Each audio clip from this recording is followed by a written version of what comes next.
Perfecto, no sé si...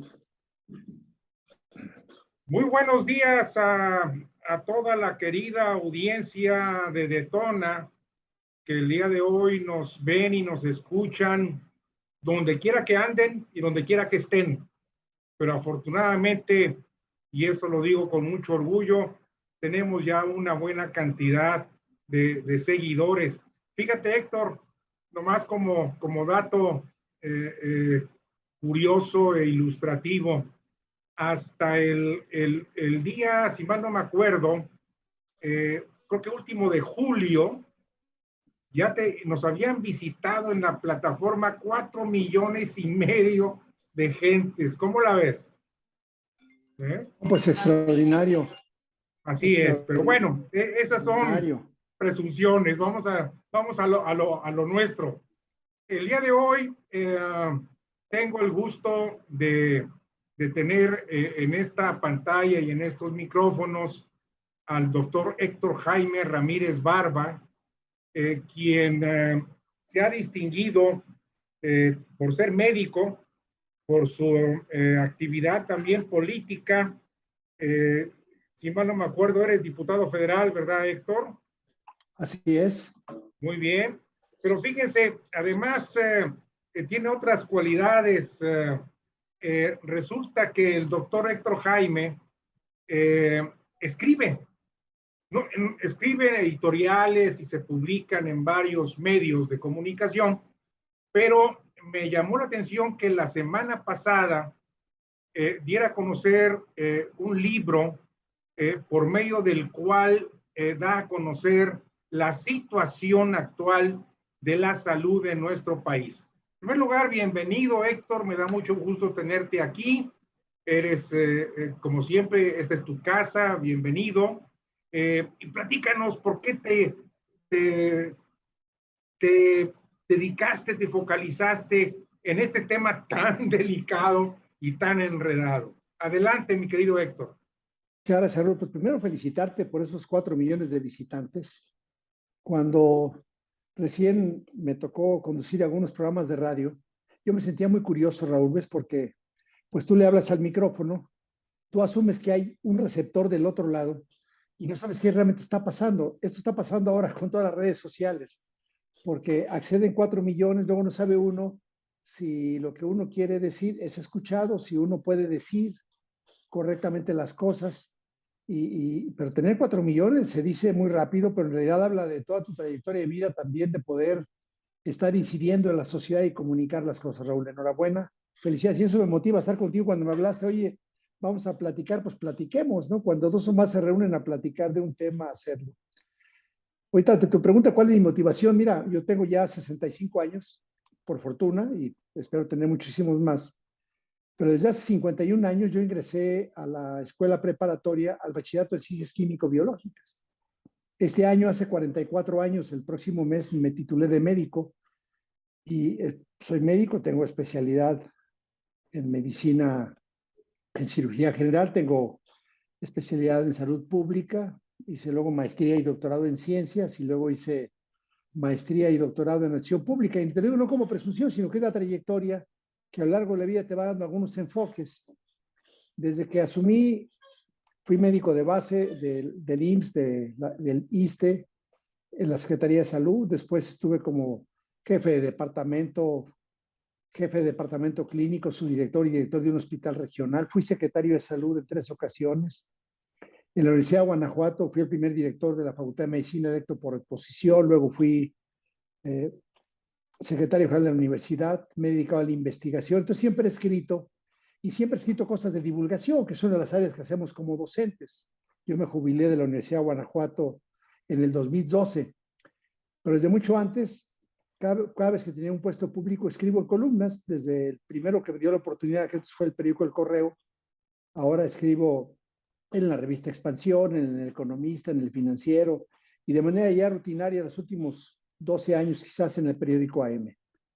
Ahora que llegué a la 64 legislatura, hace 3 años, porque ahorita soy diputado reelecto, entonces llegué en el 2018, continué, como las leyes electorales no son muy claras en México, Raúl, el periodo en el cual yo busco ser diputado hasta que soy electo, dejo de publicar. Dejo de publicar para fines editoriales, pero en cuanto regreso al día siguiente ya estoy publicando otra vez. Y bueno, en estos 4 años que llevo el legislador, también escribo, te digo, de manera puntual, semana con semana, y traduzco lo que está ocurriendo y lo que yo veo desde como médico, lo que me platican mis amigos, las noticias que se van dando, cómo percibimos el presupuesto. Y entonces el contestatario, que yo le llamo crítica, debate y propuestas sobre nuestra salud y las políticas públicas, que lo hice en edición con la Universidad de Guanajuato, con el periódico AM primordialmente, con El Economista y con Expansión Política, pues refleja lo que ha estado ocurriendo con la salud en México, Raúl. En estos 51 años ya en ciencias biológicas y estos 44 en medicina, habiendo sido funcionario, pues hasta el más alto nivel, por ejemplo, en el IMSS, en el IMSS fui el titular de la unidad de evaluaciones del IMSS, que regula la calidad de los centros médicos y los institutos nacionales del Seguro Social y las delegaciones en todo México. En el caso del ISSSTE, fui médico de base, secretario, subdirector y director de un hospital regional. Nunca había visto el desastre que ha hecho la cuarta transformación con el sistema de salud. Y entonces cosas que hoy vemos, por ejemplo, que hoy son datos como muy novedosos, ¿no? Se presenta la ENSANUD 2021, encuestan a 43,000 hogares, preguntan cómo está la tasa de vacunación en niños, y la tasa de vacunación en niños cayó al 21%. ¿El qué, perdón? La tasa de vacunación de los niños, Raúl. Ya. O sea, los niños, la meta sectorial era 89%, la 4T, 89.9%. Y la 90 para números redondos. No, es que tiene importancia esto que te voy a comentar porque es hasta ridículo.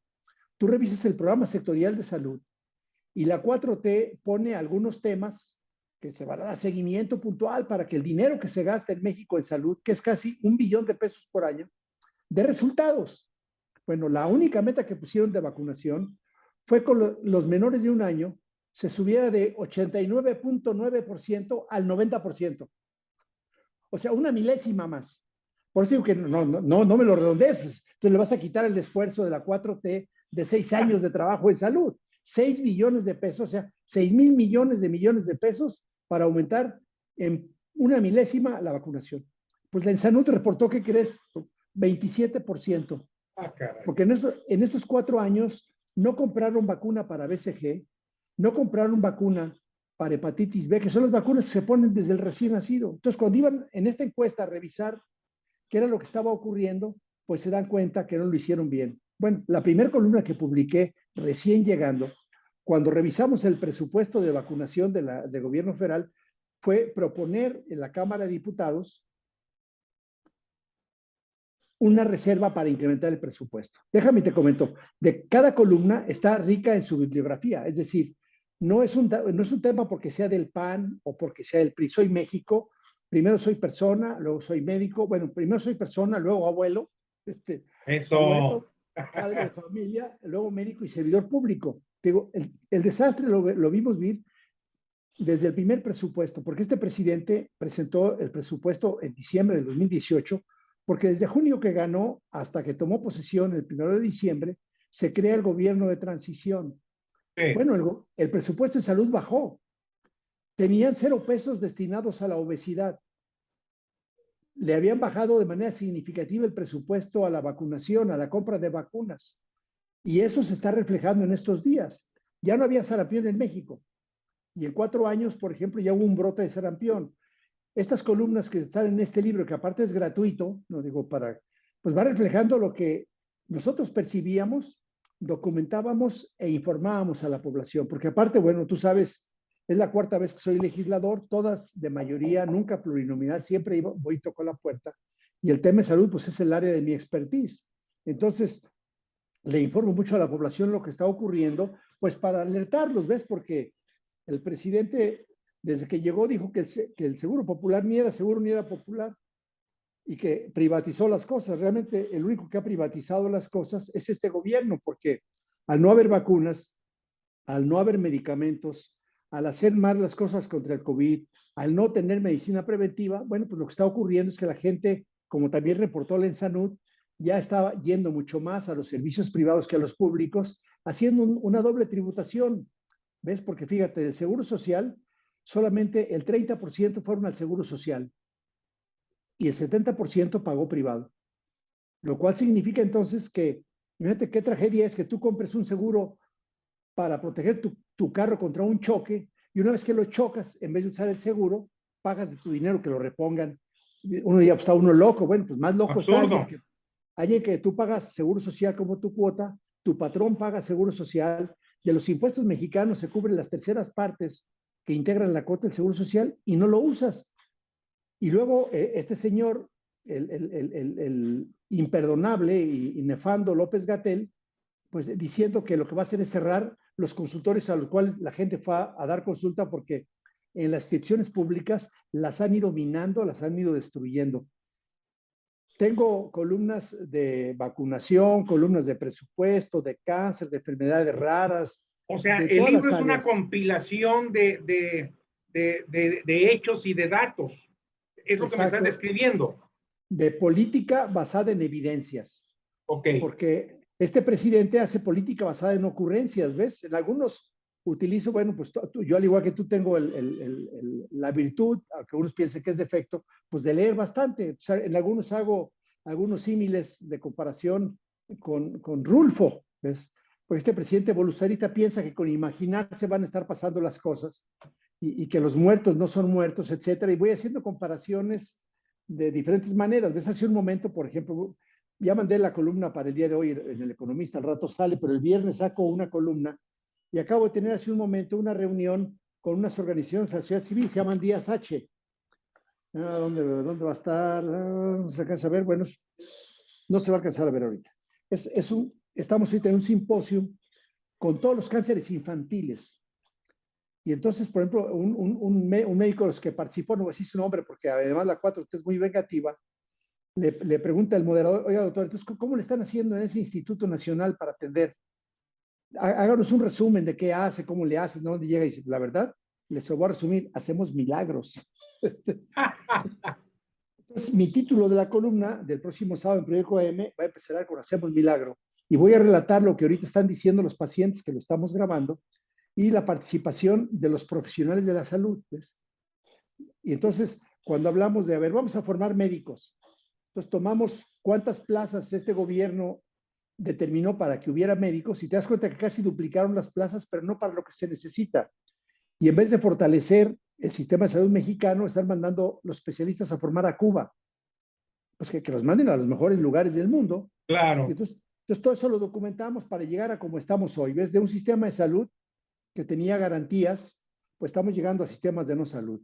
Obviamente trato más temas además de salud, si era relevante. La gente dice, no, hombre, es que ustedes como oposición, y ahí se puede hablar como oposición, son unos mendigos, no le aprueba nada al presidente Andrés Manuel López Obrador. Bueno, déjame, te voy a dar un dato a ti al auditorio, que no sé si lo tengas presente, Raúl. Y eso está en la página formal de gobernación. Al presidente López Obrador le hemos aprobado el 97.4 de todas sus iniciativas. 97.4. Nomás él le rechazó una, la reforma energética. Pero la narrativa es que como si todos los de oposición estuviéramos en contra de la voluntad del presidente. Bueno, a pesar de haberle aprobado todas sus iniciativas, este país no trae un orden, no apoya la economía, no apoya la salud, la inseguridad, y todo está reflejado en el libro, que además tiene 10 caricaturas fenomenales, hechas por un médico, por un maestro en cirugía, licenciado en artes, maestro en educación, con una gran sensibilidad artística, y que con base en lo que iba ocurriendo, pues la portada pues es mi imagen en caricatura, con una cantidad de muertos, cómo va subiendo, porque obviamente 700,000 muertos en exceso en México por la COVID nomás traduce un pésimo manejo de la pandemia, Raúl. Es más o menos la lógica, pero le entramos a los demás temas que me quieras preguntar. Oye, perdóname que te interrumpa, mi querido doctor.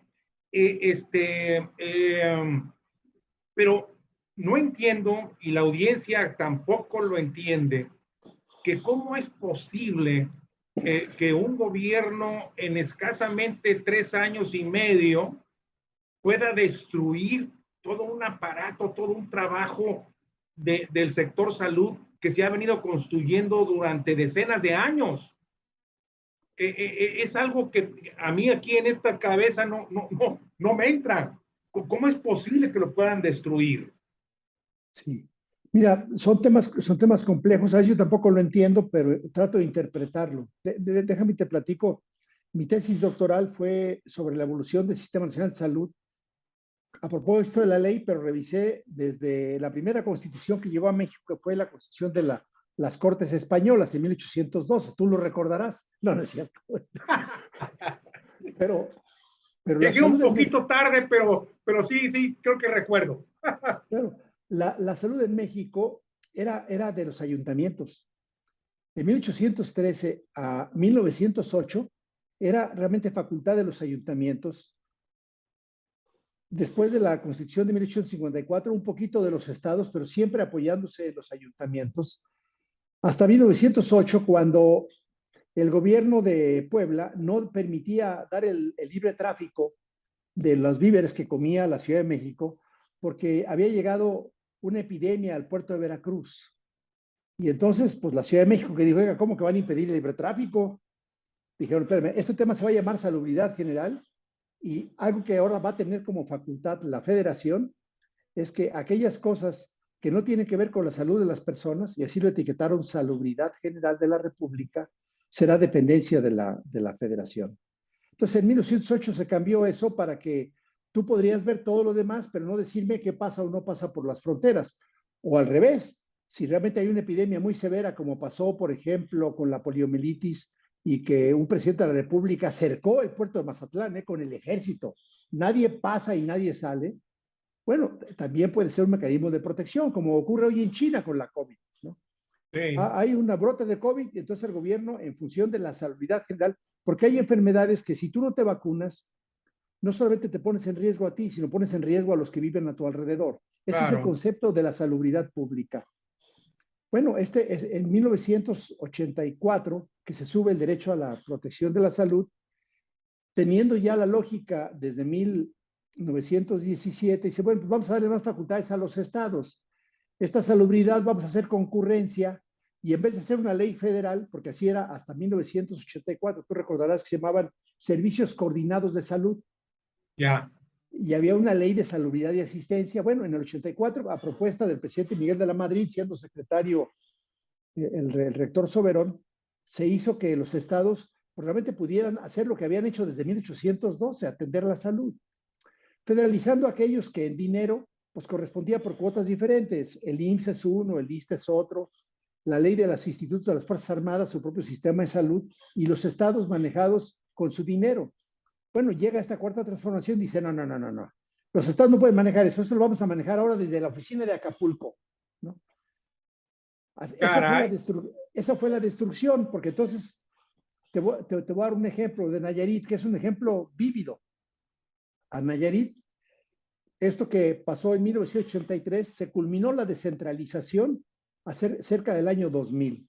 Entonces, al gobierno de Nayarit, los hospitales de Nayarit, que eran de la Secretaría de Salud y Asistencia, los médicos contratados, médicos, enfermeras, químicos, nutriólogos contratados por el gobierno federal, se los entregaron a Nayarit.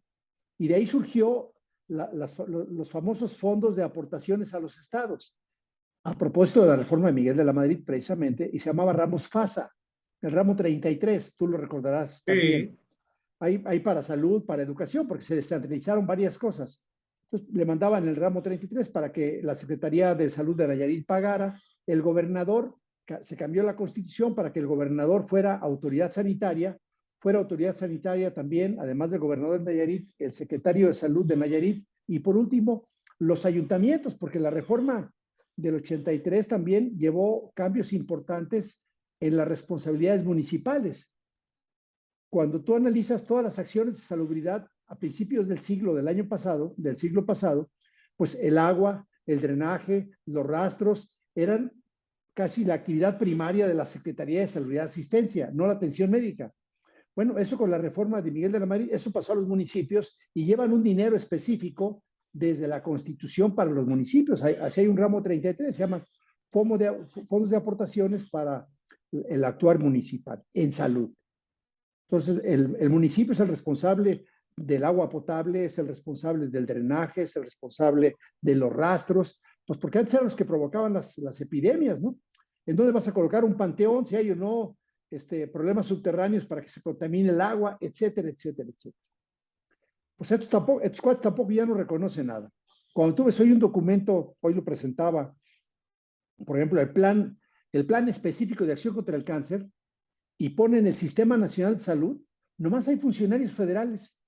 Entonces desconocen lo que está en la propia ley de salud que dice, oiga, el Sistema Nacional de Salud lo componen las instituciones federales, estatales y municipales. Pues nomás hay autoridades federales, ni siquiera ponen a los gobernadores, que en las constituciones son la autoridad sanitaria en ese estado. No reconocen a los ayuntamientos, que son la autoridad sanitaria en su jurisdicción territorial, claro. Y aparte son los primeros respondientes.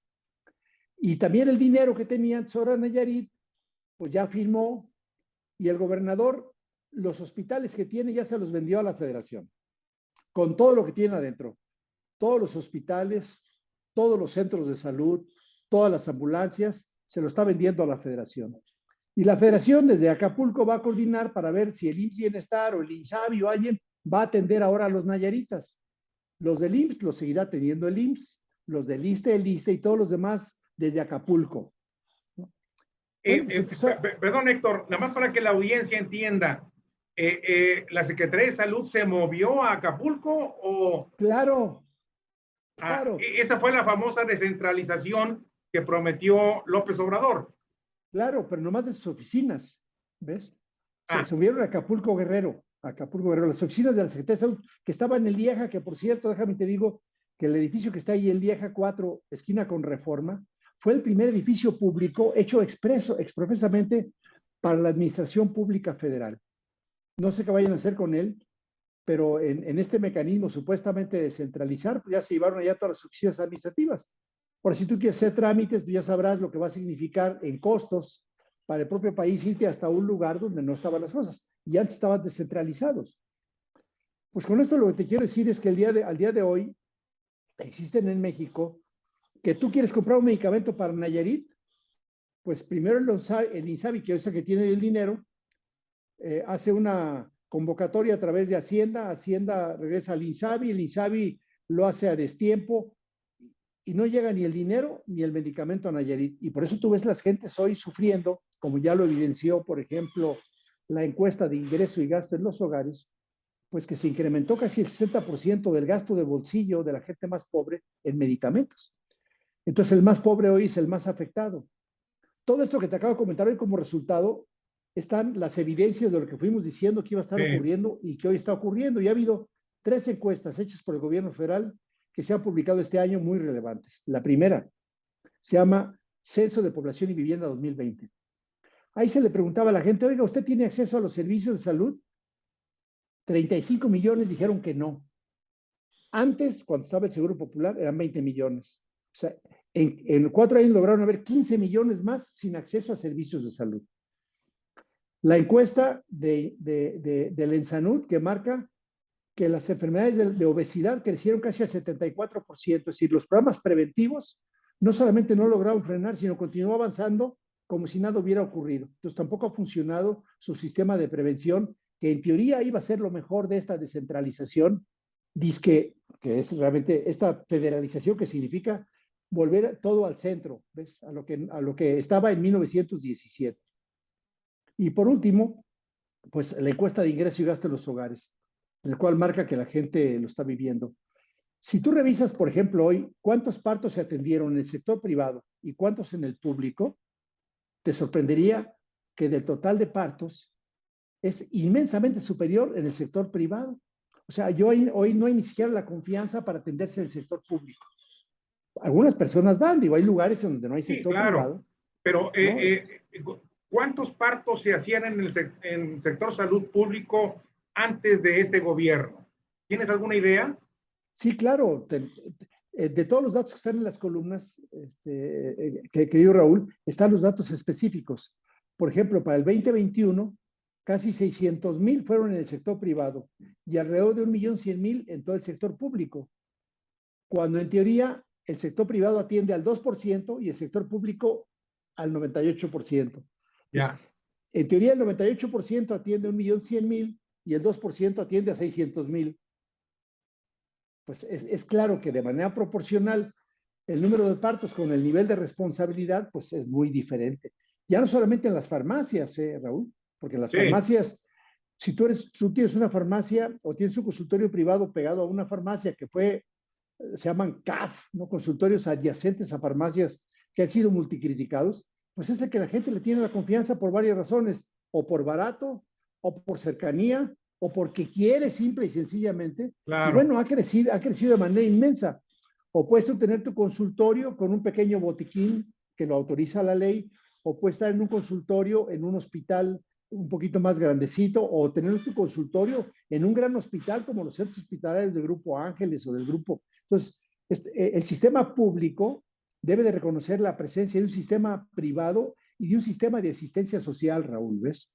Sí. Si alguien allá en tu terruño, allá por Nuevo León, no podía atenderse de cáncer de mama, con toda seguridad estaba alguna asociación civil que atendía los cánceres de mama que no podía atender el sector privado. Bueno, este gobierno canceló todos los contratos de colaboración con instituciones tan importantes que han atendido cánceres durante muchísimo año. En este caso, estos de Díaz H, es una asociación para el trasplante de médula ósea que se da para personas que tienen cánceres hematológicos, que hay que trasplantar la médula para que nazca las células rojas, las blancas de la sangre puras. Hasta ahí mi comentario. Oye, Héctor, esto me lleva como reflexión a hacer la siguiente comparación. Evidentemente, el exceso de centralismo del actual gobierno es el que está provocando toda esta serie de problemas en el sector salud, pero no solamente en el sector salud, sino en muchos sectores de nuestra economía y de la sociedad. Se podía resumir en una frase como esta: las razones del fracaso de la 4T por el exceso de centralismo. Por supuesto, son varios factores, Raúl. Ayer yo comentaba en una comparecencia del director del INSABI. Fíjate, cuando yo estuve como director médico, pues era especialista en cirugía, pero al asumir una responsabilidad administrativa, pues no sabes de administración. Entonces te suben a un nivel de incompetencia. Luego tuve que hacer la maestría en administración para poder ser mejor en eso, una especialidad en finanzas, luego el doctorado en administración. El sector salud es muy complejo para manejarse, Raúl. Los medicamentos se tienen que planear desde 6 meses antes para poderlos comprar.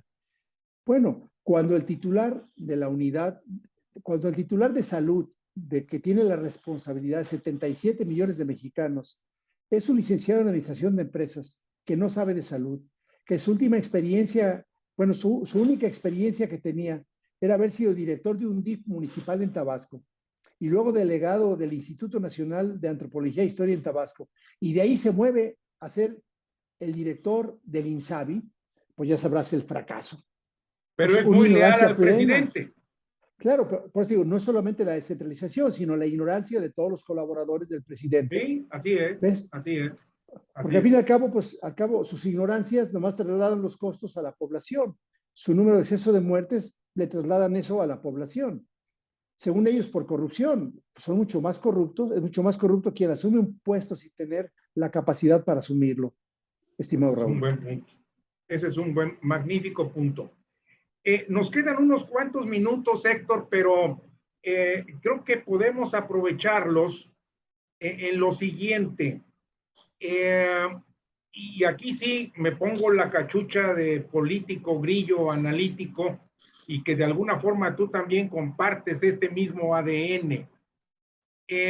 ¿Tú crees que todos estos problemas que la población está viviendo en cuanto a la deficiencia de salud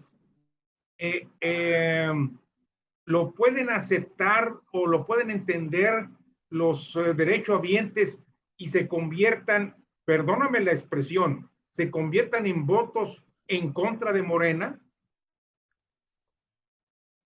Mira, como políticos no hemos podido traducir mucho porque desconocemos la manera de comunicarnos de manera adecuada. Hay que reconocer que López Obrador conduce de manera su comunicación pues mucho más efectiva que nosotros. Pero yo lo que te puedo decir, porque cada día platico con mucho más gente, que cuando una madre quedó sin su esposo o sin su padre o sin su hijo por el COVID, cuando los niños quedaron huérfanos por la presencia de su padre, como fue el caso de un cuñado mío, porque no hubo el material, porque no hubo las vacunas. Tú escuchas todavía hoy al presidente López Obrador que ahora va a denunciar al mecanismo COVAX porque pagó el dinero. A ver, él no hizo un pedido. Él dijo, cuando haya vacunas, me las van a cobrar a como sean.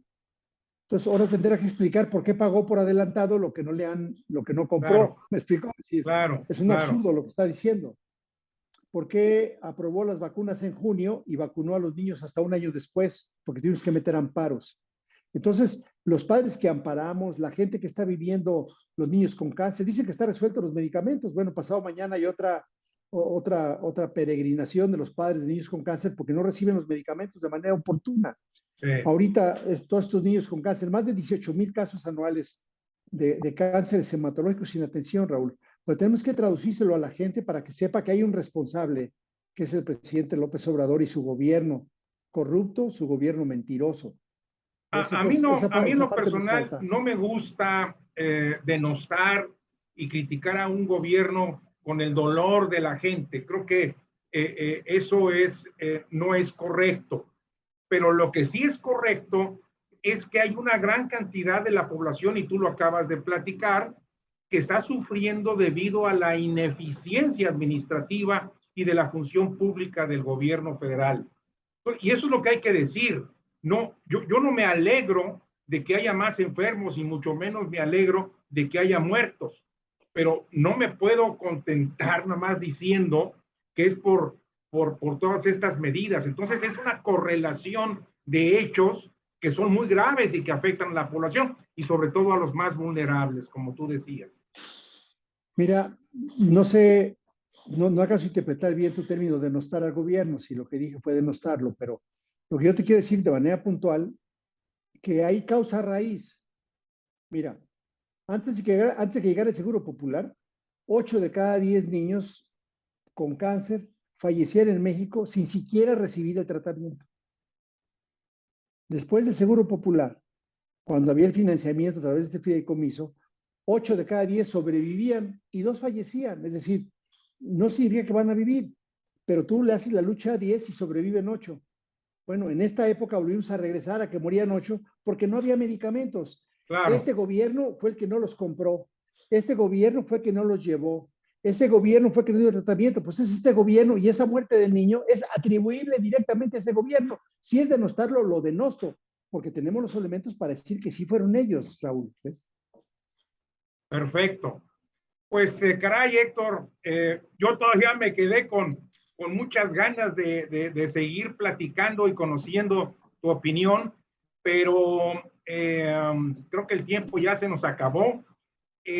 Yo te propongo, si eres tan amable, de que, ¿qué te parece después del 16 de septiembre que va a haber una serie de anuncios desde Palacio Nacional, con motivo del TEMEC, con motivo de la soberanía, con motivo del cambio de mando de la Guardia Nacional al Ejército y algunas medidas más? Pero hay una que para mí es importante y es, en tu caso, lo que es el presupuesto para el 2023, que seguramente para esas fechas tú ya lo tendrás en las manos y podremos conversar sobre lo que se está asignando al sector salud para el 2023. ¿Te parece?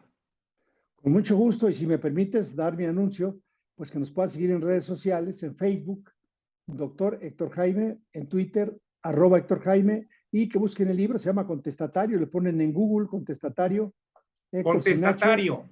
Contestatario, ponen Héctor sin H y ahí aparecerá y lo pueden bajar. 263 páginas que son la crónica de una muerte anunciada como lo que está ocurriendo ahora.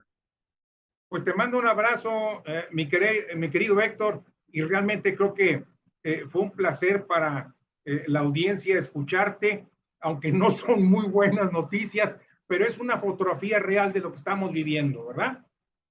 Así es, México es un país muy grande con muchísimas oportunidades. El saber la situación de un momento nomás te permite tomar acciones para el futuro. Fuerte abrazo, mi querido Héctor. Igualmente, Raúl, hasta pronto. Hasta luego.